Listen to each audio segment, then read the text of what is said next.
एक तो understand UPSC से जुड़ के ना मेरे सारे मिथ टूट गए, जो ये बात अब तक, क्योंकि भैया किसी से एसोसिएटेड नहीं थी तो पता ही नहीं था होता क्या है।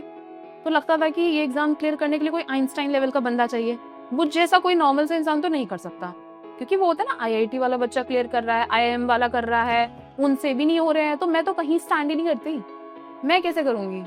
क्योंकि आपका माइंड आपको एक्सक्यूज देने लगता है कि ओआरएन में इतनी बड़ी क्वालिफाइड फैकल्टी पढ़ा रही है, मैं तो वहां जा नहीं पा रही हूँ, इतनी महंगी नोट्स है मैं तो वो ले नहीं पा रही हूँ, मैं कैसे करूंगी?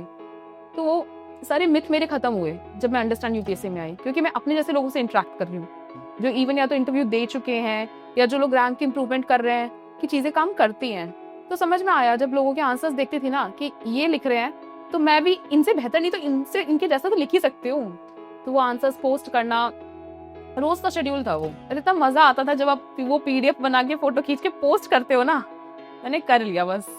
इसका अलग ही हाई होता अलग ही होता है। तो जो वो 12-13 को हमने जो एफएलटी दिए हैं एक दिन में, जो 3 दिए कि लास्ट एफएलटी लिखने तक ये था कि मुझे पता था मेरे आंसर नहीं छूटने वाले, अब मैं रो के लिखूं चाहे हाथ में खून निकले पर आंसर्स नहीं छूटेंगे, क्योंकि प्रैक्टिस ही इतनी हो गई। तो बस जितना था मिनिमल उसमें ही चलती गई, उसी से स्टिक किया, उसी को करते रहे, कहीं तो end of the tunnel light दिखेगी ना, लगे रहे दिख गई।